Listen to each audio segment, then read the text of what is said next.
C'est Guillaume Buand pour le Flash. Bonjour Christophe, bonjour à tous. Édouard Philippe, ancien Premier ministre, placé sous le statut de témoin assisté pour mise en danger de la vie d'autrui et abstention volontaire de combattre un sinistre par la Cour de justice de la République. La haute autorité publique enquête sur la gestion gouvernementale de l'épidémie de Covid-19. Avec ce statut intermédiaire, l'ex-locataire de Matignon échappe donc à une mise en examen.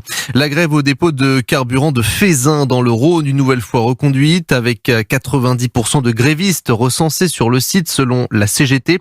Ce matin, 6 membres du personnel gréviste ou intérimaire étaient réquisitionnés. Le syndicat réclame toujours une augmentation de salaire face à l'inflation et aux bénéfices engrangés par Total Énergie.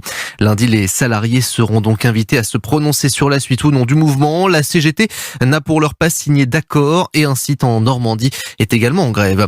La mobilisation continue à l'heure où plusieurs milliers d'enfants partent en vacances pour la Toussaint, un moment également où les stations-service connaissent encore des difficultés d'approvisionnement.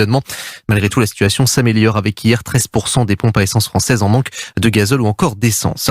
Négociation terminée. Après plusieurs semaines d'une grève qui a fait tache d'huile dans les centrales nucléaires, la direction d'EDF et les syndicats sont parvenus à un accord pour des augmentations salariales. La direction du groupe propose notamment 5% d'augmentation pour les bas salaires. L'encadrement s'est vu proposer 2,5% de hausse accompagnée de primes.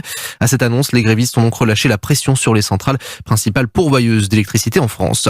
La France, justement, va se retirer du traité sur la charte de l'énergie, annonce faite hier par Emmanuel Macron à l'issue d'un sommet du Conseil européen à Bruxelles. Ce retrait était un point important demandé par beaucoup, concède le chef de l'État.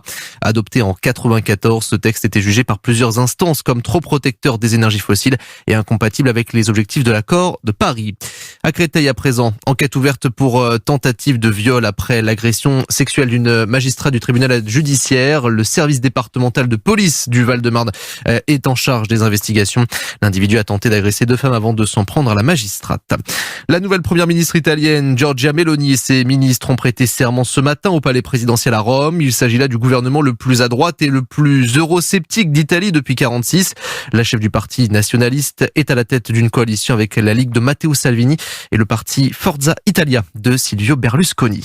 Sport et football à présent, suite de la deuxième journée de Ligue 1 avec à 17h Montpellier qui accueille Lyon pour le deuxième match sur le banc lyonnais pour Laurent Blanc. À 21h, Marseille 4e reçoit Lens. 3e et sacré ballon d'or lundi, Karim Benzema ne jouera pas en Liga contre Séville à cause d'un problème à la cuisse. Europe 1. 14h03.